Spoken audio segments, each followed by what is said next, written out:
Welcome to the Fear and Greed Afternoon Market Report for Thursday, the 10th of June 2021, where in just a few minutes I'll tell you everything you need to know about what's happened in financial markets and the world of economics today.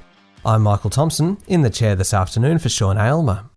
The S&P ASX 200 rose almost 0.5% today, closing at a new record high of 7,302.5 points. Most sectors were up, with real estate and technology stocks leading the way.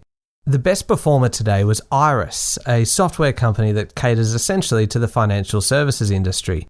The group denied reports in the Financial Review that it had received a direct takeover approach. It said it wasn't in a position to say anything else, but that was enough to send its share price soaring. It closed almost 17% higher today. It was a good day generally for the tech stocks. EML payments closed 3.7% higher, as did jobs website Seek, and cloud accounting group Xero was up around 3%. Whitehaven Coal was up more than 5%, and the real estate sector was led by shopping centre owners Unibail Rodamco Westfield and GPT Group, with shares in both groups closing up around 3.8%. At the other end of the market, the worst performer on the S&P ASX 200 today was NRW, which supplies services to mining and infrastructure. It was down around 3.4%. The A2 Milk Company and Oil Search Limited rounded out the bottom three, both down 3.3% today. The competition watchdog has given the green light to Woolworths' $302 million acquisition of 65% of food distributor PFD Foods. After 10 months, the Australian Competition and Consumer Commission said there was no evidence the deal would significantly lessen competition, notwithstanding PFD serves some of Woolworths' major competitors. Woolworths' share price closed up 0.8% today.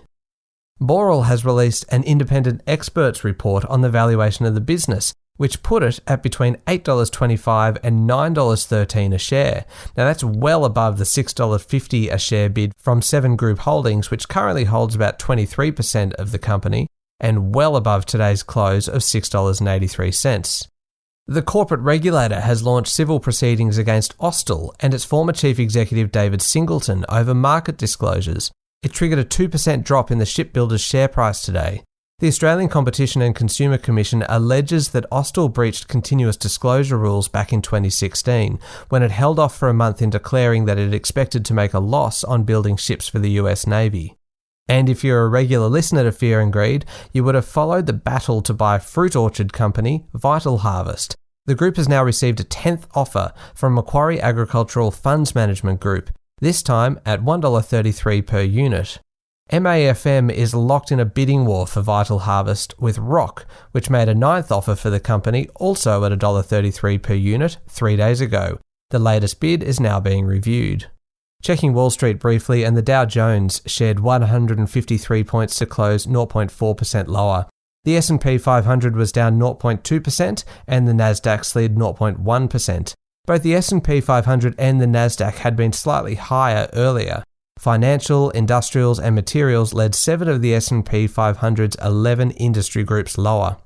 The Aussie dollar is trading at 77.4 US cents. Gold is trading at around $1,886 US dollars an ounce, and the oil price is down a touch, just slightly below $70 US dollars a barrel. That's it for the afternoon market report for Thursday, the 10th of June 2021. Join Sean Aylmer tomorrow morning for the regular edition of the Fear and Greed Business Headlines. I'm Michael Thompson. Enjoy your evening.